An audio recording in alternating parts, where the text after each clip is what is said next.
Welcome to Bedtime Tales, where forgotten truths whisper back from the shadows. Tonight, we drift into a world where death didn't slip quietly behind hospital doors.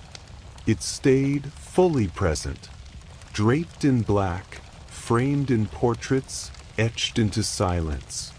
Silence so deep it clung to the walls, as though the house itself had exhaled and never breathed in again. Curtains hung heavy. Clocks froze at the hour it happened. Mirrors disappeared beneath thick black cloth. The fire in the hearth long extinguished. No laughter, no voices, just the memory of a ticking clock in a world where time had respectfully paused. This was not grief as we know it, not an event, but a ritual, one that settled into the home, the heart, and every breath that dared to move forward. This was not the scene of a tragedy. It was a ritual. In the Victorian era, death was not something whisked away by ambulance or announced by a sterile beep in a hospital bed. It did not arrive behind closed curtains in white rooms with antiseptic walls. It came home, fully, unapologetically, and ceremoniously. Death, for the Victorians, was not an intruder. It was a long-expected guest. And when it came, the house transformed. Parlors became death rooms. The dead were not taken away, not immediately. They stayed for days. Sometimes 3, sometimes more. The body, cleaned and dressed in its finest garments, was laid in the very room where meals were once shared, where birthdays had been celebrated, where children had learned to walk. Now, that space held a still form surrounded by silence, watched by loved ones who sat in mourning garb, veiled in grief. Windows were left slightly ajar to let the spirit pass. Clocks were stopped to mark the moment that time no longer applied to the deceased. Every mirror was covered, not out of superstition alone, but to prevent the reflection of the dead from being captured, as if even glass might try to hold onto what was meant to leave. Everything was black. Drapes, dresses, veils, gloves, hats, rooms. The color of mourning seeped into every surface, a visual cue that this house, and this family, was now in the embrace of death. There was no embalming in the early decades. No refrigeration, just time. Time and the slow decay of flesh that had once held warmth. The air grew stiller, heavier, tinged with a scent that no amount of lavender or camphor could fully conceal. And yet, no one fled. No one recoiled. They stayed, children, grandparents, friends, in that room of remembrance, sitting for hours in silence or prayer beside the body. It was called keeping watch. The dead were never left alone. Eyes were closed, hands were folded, hair was brushed back gently from the face. A final form was crafted, one of peace and stillness. This wasn't meant to be morbid. It was respect, reverence, a ritualized pause before the final goodbye. But to modern eyes, the scene would feel unbearable. To sit in such proximity to death, not just momentarily, but for days, would stretch the emotional limits of most. But that was only the beginning. Victorian mourning wasn't merely about feeling sad. It was an all-consuming social code. When someone died, the bereaved were expected to demonstrate not just sorrow, but discipline. Entire households entered mourning, not just the spouse or the immediate family. Neighbors would know who had suffered a loss by the color of their clothing, the black crepe around their doorknob, the sound, or lack thereof, coming from within. Grief had rules. Widows, for example, were expected to mourn for 2 years. The first year was deep mourning, during which the woman wore full black, avoided social events, and spoke little. No jewelry, no embellishments, no conversation unless necessary. Not even a smile. To smile too soon was to disrespect the dead. Men had their own mourning periods, though shorter. Children were taught early how to dress, behave, and grieve according to the societal expectations placed upon their family. Even infants, if old enough to walk, were expected to wear miniature mourning clothes. This wasn't just about etiquette. This was identity. A family in mourning was a visible symbol of death's touch. They lived in it, wore it, breathed it. The mental toll of such constant presence is hard to measure. There were no therapists, no support hotlines, no real place to unpack the dread or the pain, except maybe inside the folds of a prayer book or beneath the veil of the mourner. You didn't move on. You moved deeper. And then there was the house itself. Many Victorian homes had formal death rooms, parlors or drawing rooms that would be used solely for viewing the body. The room was dressed for the occasion. Candles burned, clocks stilled. The smell of lilies or rosemary filled the air, trying to overpower what time could not. Visitors came and went, solemn, respectful, quiet. They did not bring casseroles or distracted chatter. They brought sorrow, tears, and sometimes a photographer. But that will come later. What mattered now was the presence, the lingering, unmistakable weight of death in a home. A child playing in the hallway might pass by the room and see their mother seated beside the casket, unmoving.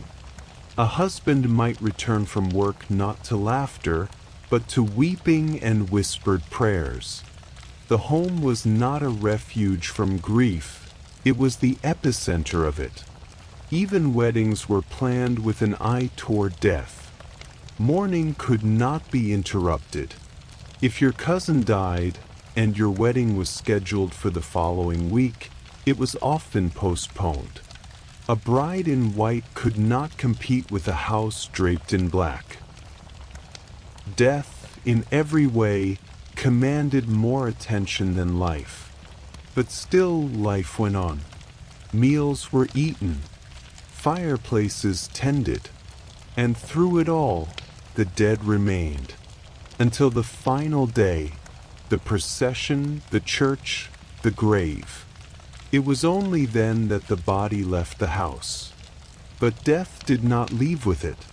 It lingered, in the creased veil now folded in a drawer, in the empty chair at the table, in the scent of fading lilies and the quiet thud of footsteps muffled by mourning carpet.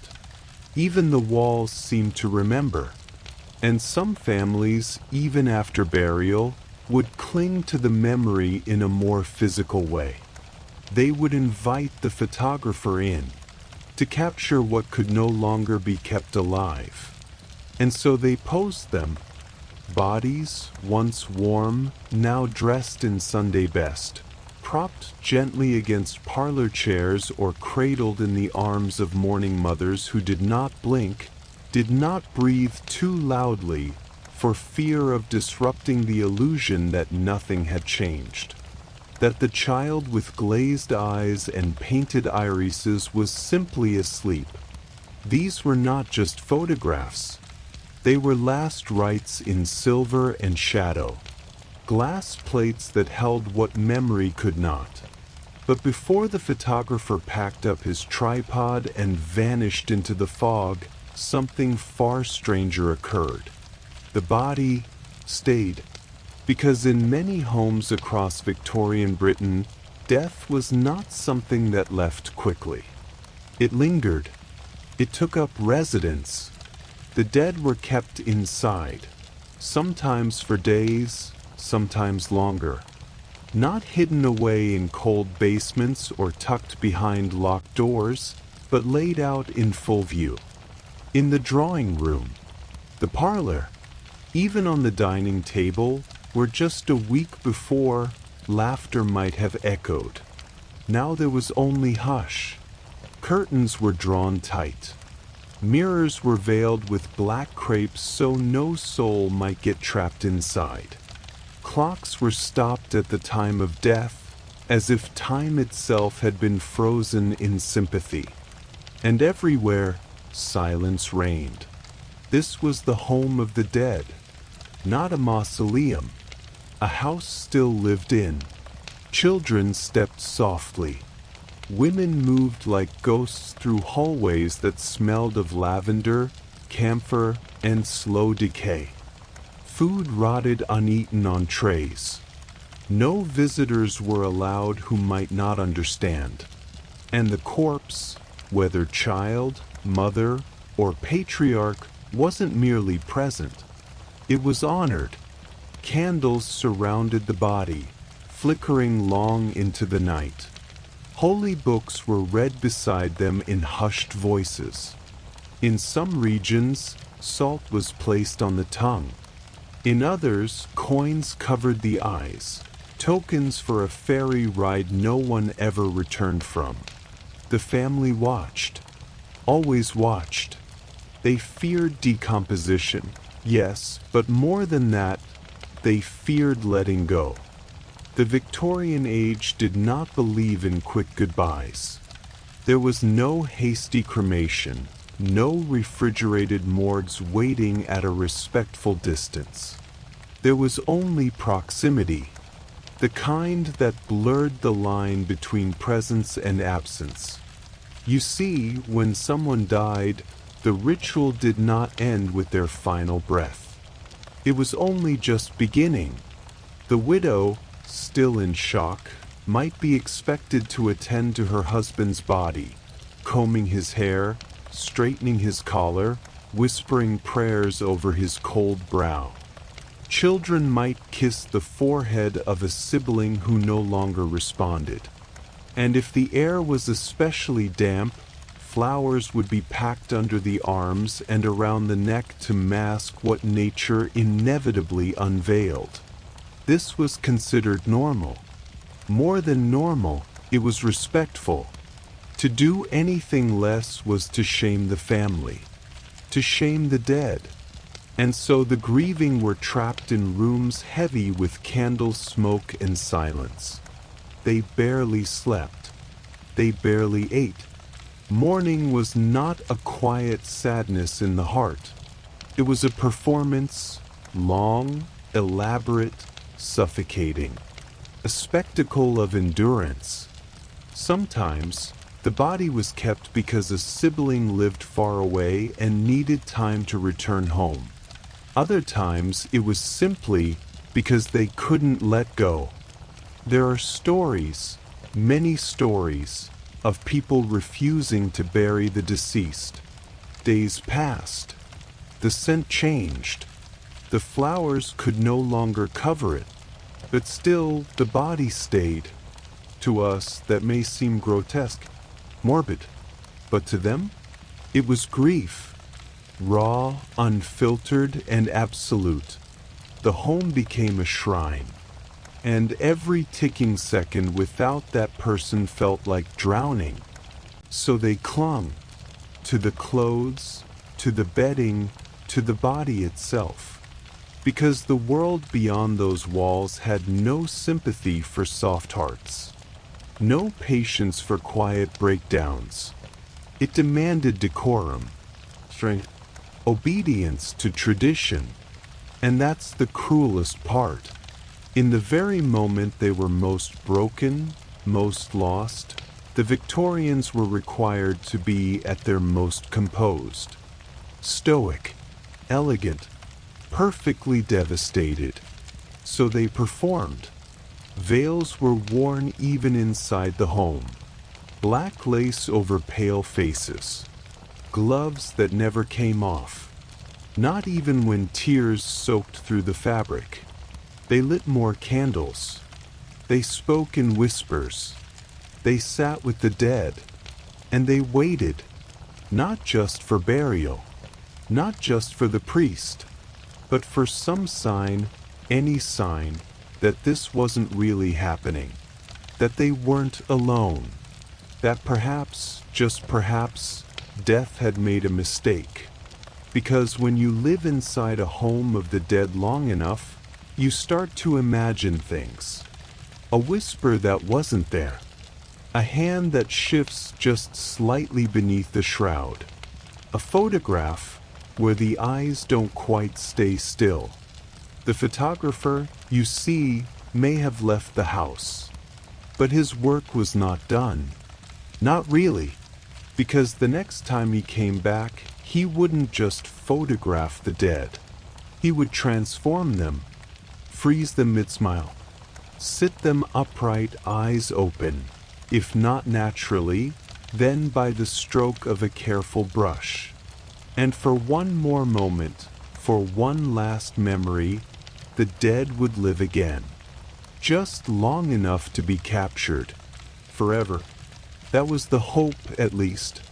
Because after the candles had flickered out, after the tears had dried into salt stains on mourning gloves, there remained one final act of defiance. One last attempt to hold time still. The photograph. Not just any photograph, mind you.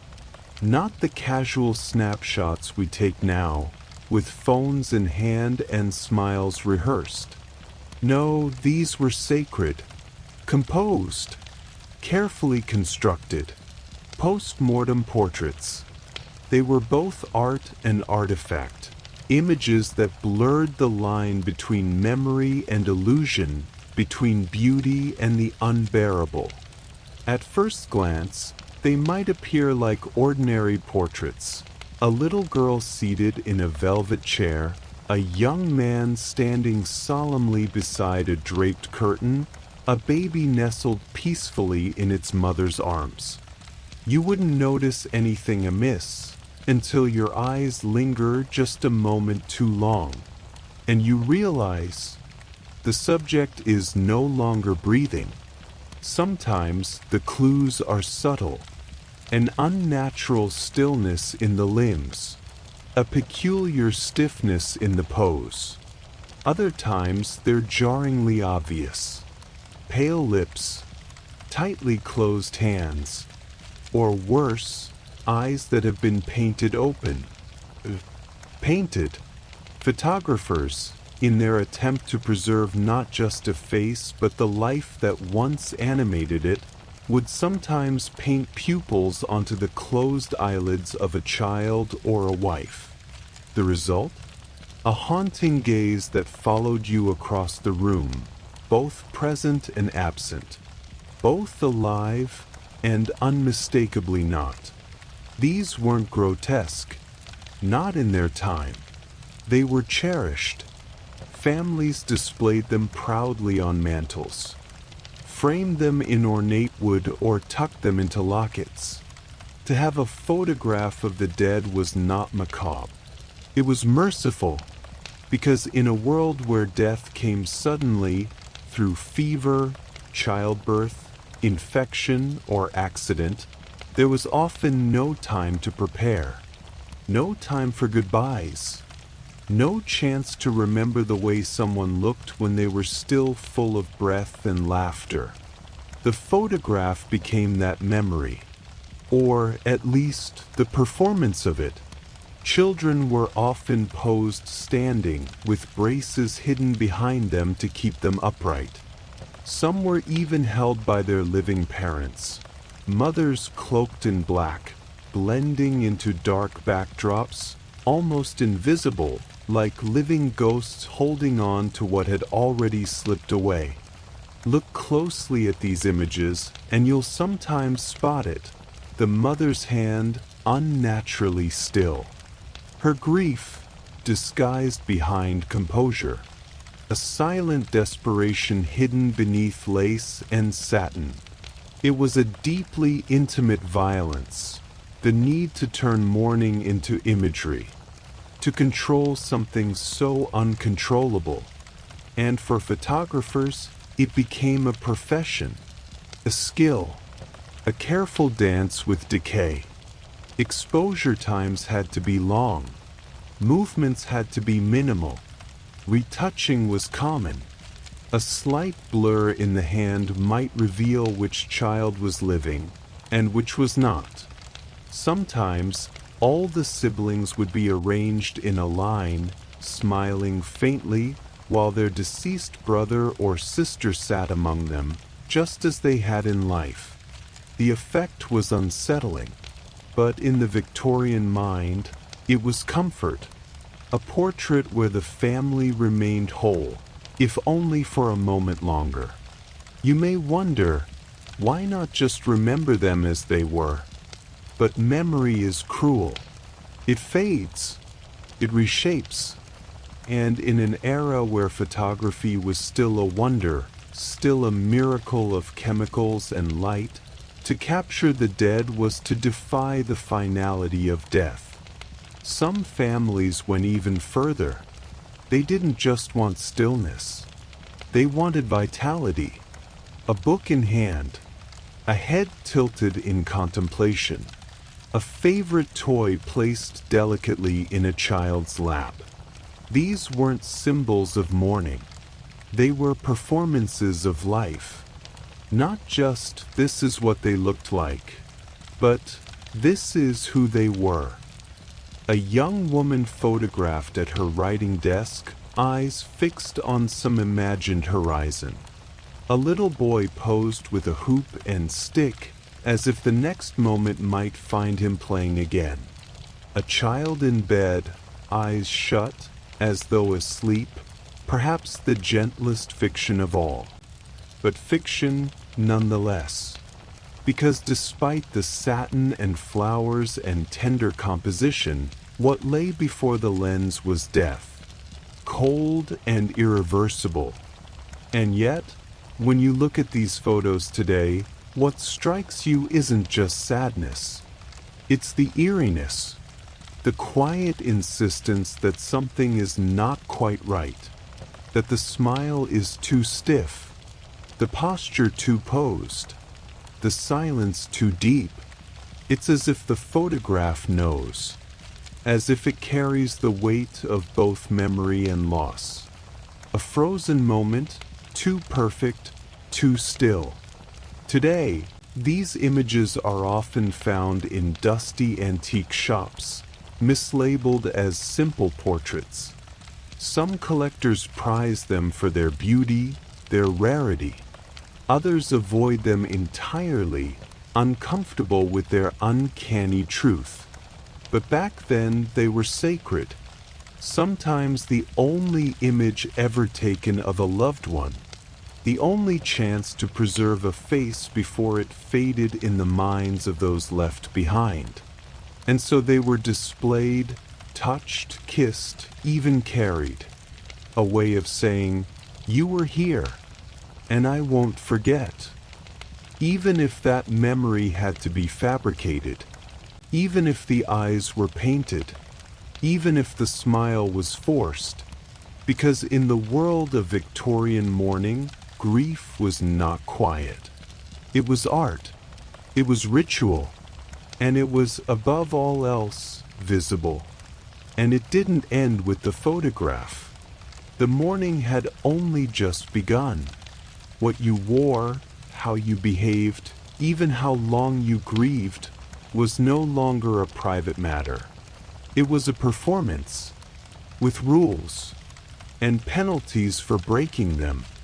Because mourning in the Victorian era was not merely a feeling, it was a duty, a script, a meticulously choreographed dance between grief and propriety. You didn't just feel the loss. You wore it. You lived it. And if you were a woman, you became it. It began the moment death entered your household. Before the body had even cooled, the transformation would begin. The black dress, simple, severe, was not merely symbolic. It was required. You were now in deep mourning, and there were expectations for how you would move through the world. You were to retreat from society, from pleasure, from light itself. Gone were colors, ornaments, and any hint of frivolity. Jewelry became a thing of the past, unless it was made of jet, a dull, matte black fossil material favored by Queen Victoria herself. Even then, it had to be subtle, somber. No glint, no shine. Your grief was not supposed to attract admiration. It was supposed to be endured in silence. The dress was only the beginning. There were layers, both literal and social. The outer garments, called mourning crepe, were stiff and scratchy. Designed not for comfort but for containment. You were not just cloaking yourself in sorrow. You were carrying it daily in every seam. Gloves, veils, hats, parasols. Even handkerchiefs were black-edged. A visual vocabulary of loss. And woe to the woman who mourned too lightly or too briefly. There was a strict hierarchy, you see, a death calendar. For a husband, you were expected to mourn 2 years. The first year in full black, including a face-covering veil so thick that women would often stumble while walking, their vision obscured by lace and netting. You weren't meant to look forward, only inward. After the first year, second mourning allowed for slight relief, perhaps a less opaque veil, maybe black silk instead of wool. No color, not yet. That came only in the final stage, half mourning. Half mourning meant muted grays, soft lavenders, maybe mauve. Not joy, but tolerated existence. It was a delicate return to the world, a whisper of survival, but you were always under watch. Widows were expected to perform grief correctly or risk gossip, judgment, even social exile. If you smiled too soon or attended the wrong gathering, you risked being seen as callous, cold, unwomanly. Your life had to match the silence of the grave that caused it. And for women, especially, mourning became a permanent identity. Some never left black, not just out of grief, but expectation. Queen Victoria herself famously wore mourning attire for the rest of her life after Prince Albert died. 40 years in black. Her sorrow became national fashion, and the world followed. Mourning wear became an industry. Entire departments in shops like Harrods and Liberty's were devoted to the bereaved. There were catalogs offering mourning ensembles. Tailors specialized in widows' weeds. You could walk in on the day of your husband's funeral and leave fully suited in socially appropriate sorrow. Even the poor, who could ill afford such formality, did their best. A borrowed shawl, a dyed handkerchief, anything to avoid the stigma of ungrieved death. Because in that world, grief had to be visible or it was suspect. Children, too, had mourning clothes. Little girls in black pinafores. Boys in somber wool suits. Their presence at funerals was often expected. Death was not hidden from them, it was normalized. They were to witness it, dress for it, and carry it, just like the adults. For men, the rules were simpler, if not easier. A black armband, a dark suit, a somber expression. They were expected to return to work within weeks. Practicality over ritual. Emotions subdued rather than performed. The burden of extended mourning, of visible sorrow, fell almost entirely on women.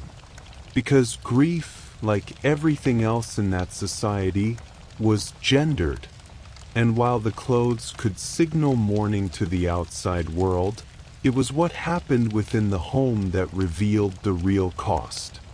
Imagine wearing heavy black wool in summer, veils sticking to your face, your body restricted, suffocated, not by sorrow alone, but by layers of crepe and expectation. It wasn't just uncomfortable, it was punishing, and yet, refusing to wear it would be even worse. Because without it, how would the world know you were grieving? How would you know? For many women, the mourning dress became a second skin. Some described feeling naked without it. Others never returned to color. They faded with their sorrow until even their own reflections felt unfamiliar. And when the mourning period was finally over, when society allowed the widow to once again wear blue or green or rose, there was no celebration, only uncertainty. Who are you now when the grief costume comes off? What do you do with your hands, no longer gloved in black? With your eyes, no longer veiled? The transition back into the world could be more disorienting than grief itself.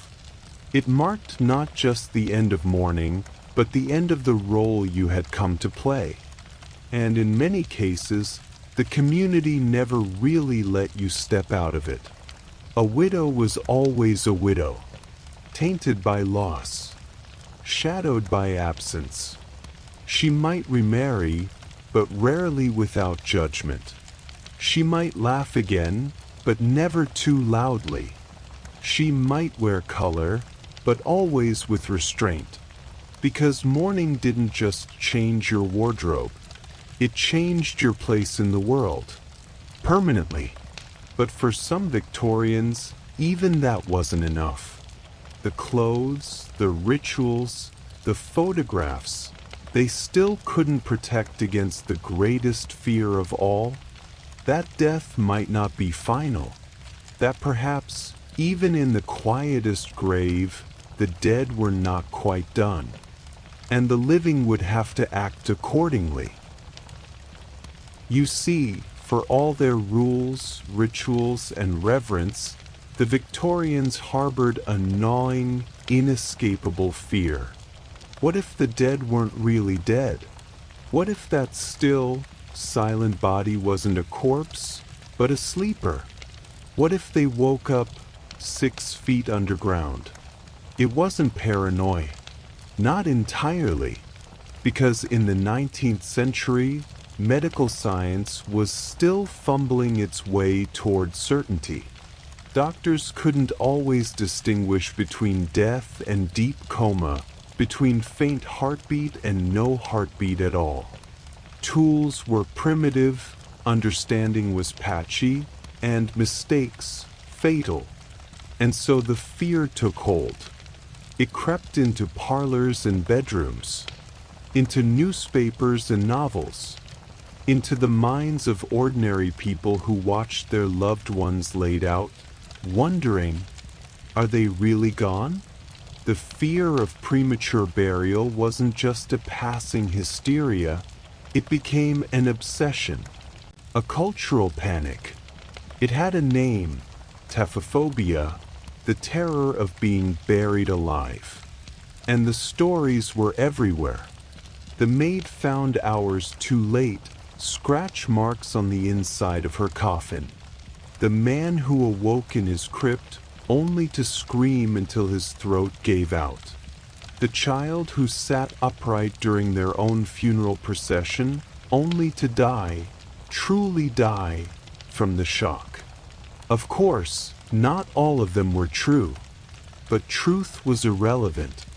What mattered was that they could be, and that possibility haunted the Victorian mind like no ghost ever could. So they prepared, with locks, bells, levers, flags, with wires that ran from finger to gravestone, with air tubes, food drawers, escape hatches. Ingenious, macabre devices meant to bridge the world of the living and the possibly not so dead. These were called safety coffins, and they were very real. One design had a glass window above the face of the deceased for periodic viewing. Another had a string tied to the hand of the body, connected to a bell above ground. Should the bell ring, should it ever ring, the caretaker was to dig immediately, no questions asked. Some coffins had a periscope-like system, others even a crude breathing apparatus. It sounds theatrical, almost absurd, but for many, these were not curiosities. They were lifelines, insurance policies against a fate worse than death, a waking grave. Doctors, too, felt the pressure. They were urged to wait before declaring someone dead, to test, to prod, to make sure. Some even developed their own grisly methods. One would prick under the fingernails. Another drove needles into the heart. Some waited for decomposition, just to be certain. It wasn't enough to simply stop breathing. You had to prove it. And until you did, your family might wait days, even a full week, before burial. This wasn't mere caution. It was desperation, because stories of premature burials weren't limited to legend. They showed up in coroners' reports. Newspapers documented exhumations where bodies were found with bloodied fingers, contorted limbs, and twisted expressions. They weren't imagined. They were documented. And so the death room, already heavy with ritual, became heavier still. The body watched, sometimes even tethered to a bell just in case. Funeral delay became not only common but expected. They called it waiting for the signs. And yet, none of this could guarantee peace. Because even if death was certain, what came after remained troubling. Not the soul's destination. That was for clergymen and mystics. No, the Victorians worried about the physical aftermath. The decaying shell, the once beloved vessel, and all the things that could go wrong. Grave robbers, for one. Before anatomy laws improved, the demand for fresh corpses in medical schools meant that resurrection men would dig up newly buried bodies and sell them under cover of night. Families began placing iron cages, mort safes, over graves to keep their loved ones undisturbed. Others hired guards to watch the cemetery for a week or more. Some cemeteries even used exploding coffins, rigged with gunpowder, designed to go off if tampered with. All to protect the dignity of the dead. But there were other indignities too. Less criminal, more natural. Grave shifting, caused by the settling of soft earth. Water seepage in areas too close to riverbeds. And in mass burials during epidemics, hasty placement without proper markers meant families could never be truly certain where their loved ones lay. For all their reverence, Victorians buried their dead in fragile ground. And they knew it. So they fought back with even more ritual, more ornament, more control. They photographed the dead in formal poses.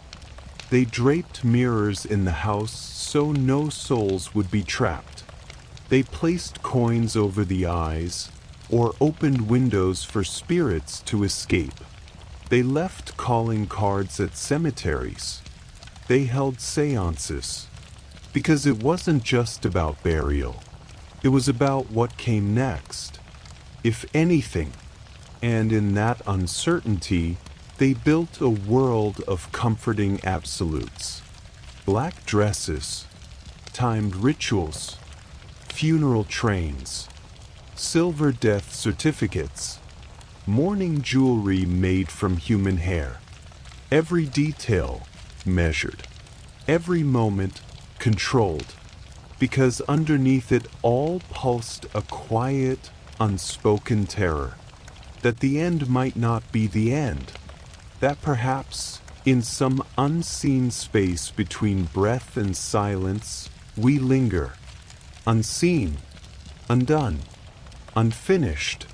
And if that were true, then death wasn't a wall, it was a veil. Thin, permeable, and frighteningly easy to tear.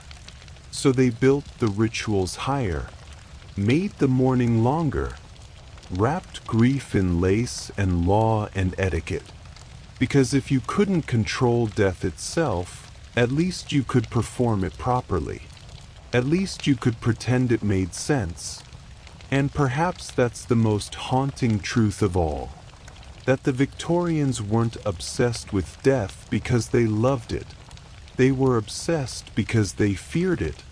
Because deep down they knew what we all know, but rarely admit, that we are not promised a clean end, that we might be mourned too quickly, buried too soon, forgotten too fast, or remembered forever for all the wrong reasons.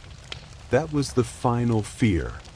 Not just death, not just a waking grave, but the loss of dignity, the distortion of memory. The idea that a loved one's final image might not be one of peace, but of panic, scandal, or shame. And in that fear, an industry bloomed. Wherever there is uncertainty, a market appears. And in Victorian Britain, death was no longer just a matter of personal loss. It became a matter of public presentation. A performance, an economic opportunity. Grief, like everything else, could be purchased. It began with mourning clothes. Not just black dresses, but entire wardrobes. Tailored to match the mourner's relation to the deceased, the phase of mourning, the time elapsed since death.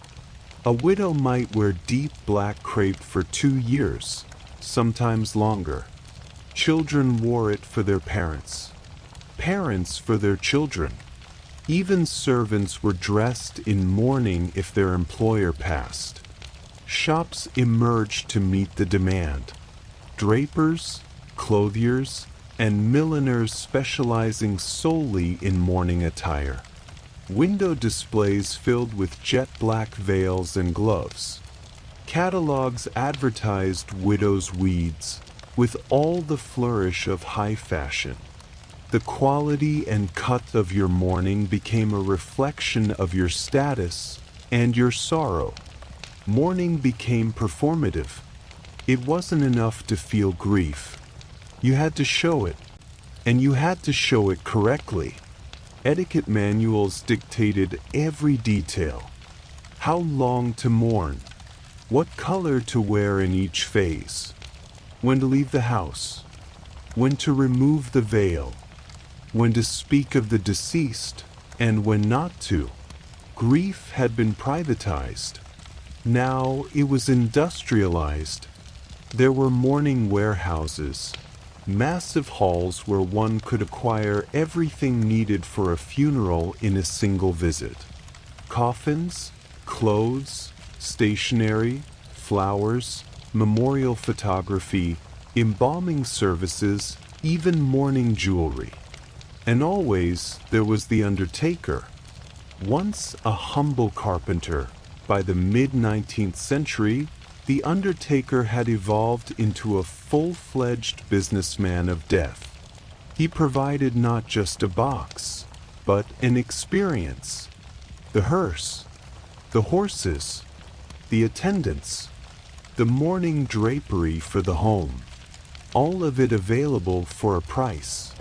He did not just bury your dead, he made it beautiful, and there was competition. Funeral directors offered increasingly elaborate options to distinguish themselves. White horses for virgins, plumed black carriages, casket linings imported from France, mourning coaches with privacy curtains. And if your grief or your wallet was large enough, even professional mourners could be hired to weep at the grave.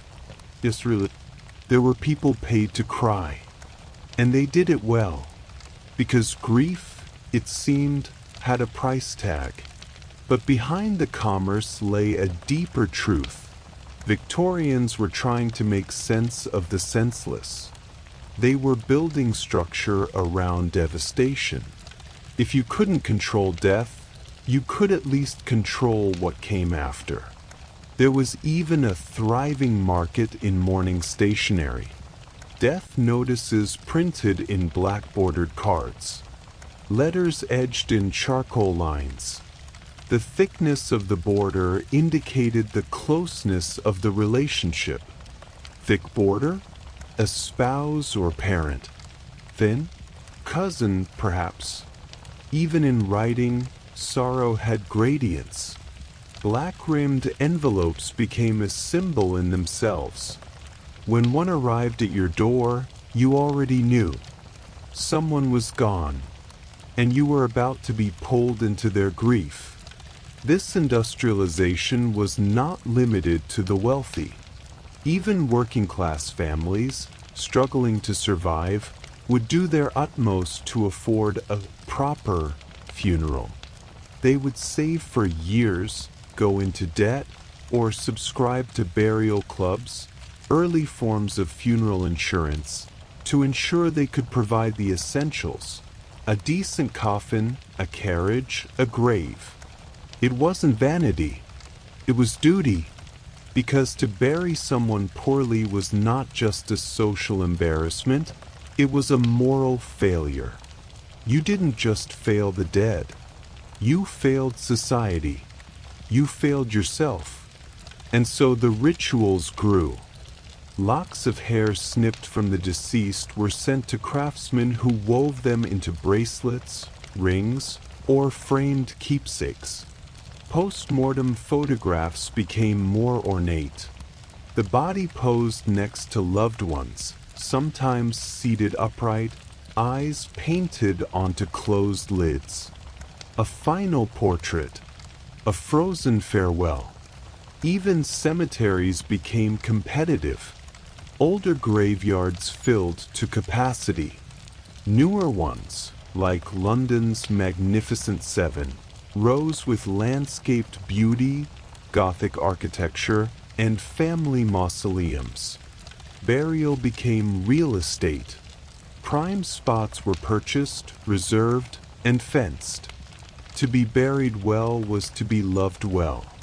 At least, that's what people told themselves. And yet, beneath the surface of all this splendor, grief festered. Because while the rituals were loud, the sorrow remained silent. You could follow every rule, send every card, wear every shade of black. But none of it guaranteed healing. In fact, the strict etiquette often silenced true emotion. Public grief was acceptable, but only within prescribed limits. Any deviation was met with suspicion. Too emotional? Unstable? Too quiet? Cold-hearted? There was no room for messy grief. No language for complicated sorrow. Widows were watched, judged. A woman who remarried too soon was seen as scandalous. A man who mourned too long? So people performed. And if they couldn't afford to perform, they faked it. Black dresses dyed at home. Coffins built on credit. Flowers gathered from neighbors' gardens. All to give the illusion that grief had been done properly. Because no matter how much it cost, a good funeral was considered a final act of love. Or at least a good performance of it. But over time, all performances wear thin.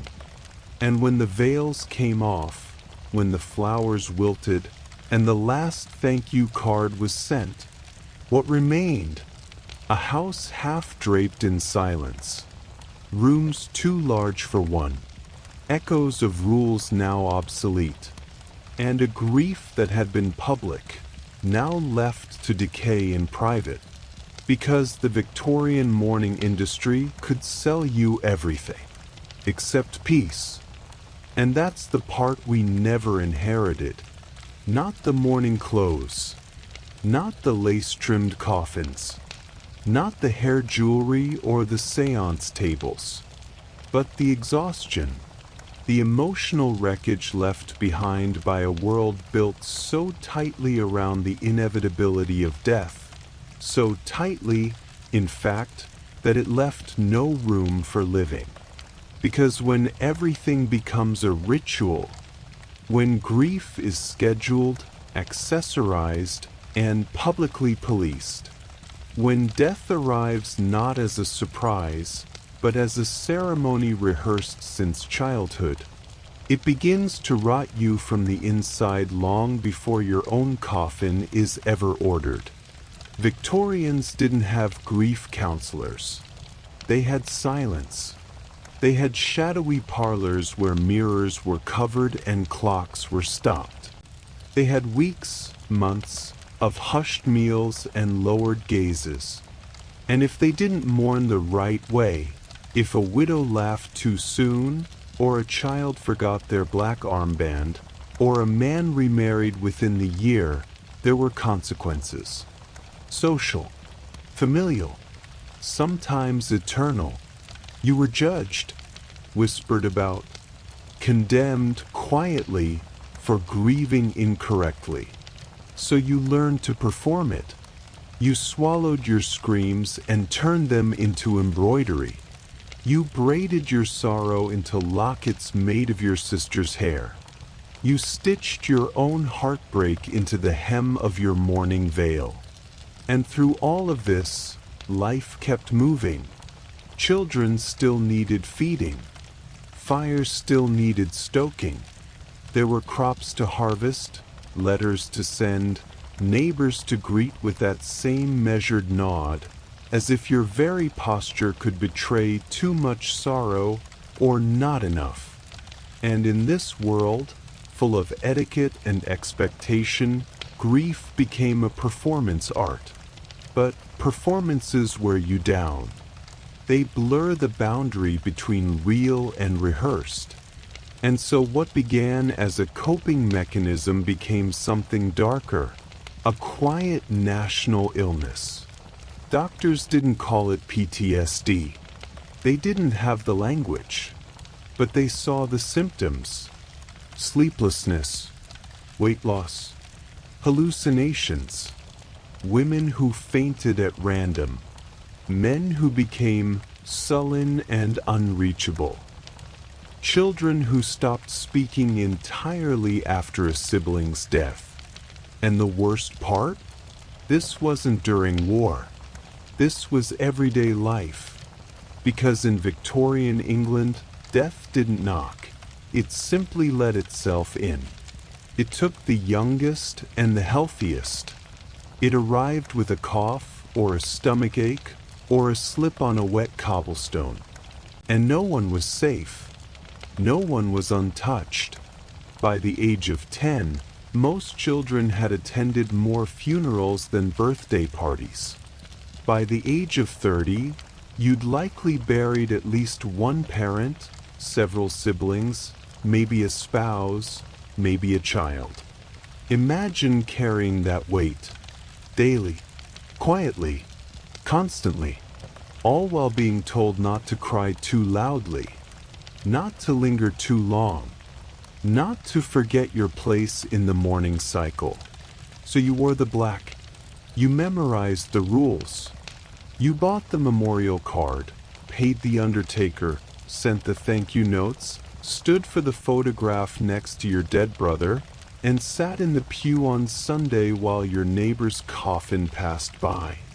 All while your own grief festered, unspoken, just beneath the corset strings and buttoned collars. And when you finally broke, when the weight of so many deaths made your knees buckle, they didn't offer therapy. They offered silence. Or worse, a sanatorium. Because to grieve too long was to be considered unwell. And being unwell meant being locked away. So many simply stopped talking. They buried their grief beside the dead and walked forward as if everything had returned to normal. But of course it hadn't. How could it? When death was a neighbor, a routine, a season that came every year like winter. And so the Victorians learned not just how to mourn, but how to carry mourning like a second skin. You wouldn't survive it, not because you're weak, but because no one was meant to live like that. No one was meant to memorize the face of death before they knew the shape of their own joy. No one was meant to wonder whether their sister's portrait was her last portrait. No one was meant to grow up watching the world grieve so beautifully and break so quietly. And in the end, that's the real tragedy. Not the bells, not the coffins, not the seances or the mourning gowns or the graveside photographs, but the fact that so many forgot how to live. They became archivists of sorrow, caretakers of loss. And when they finally closed their own eyes, they left behind a world dressed in black and utterly, utterly alone.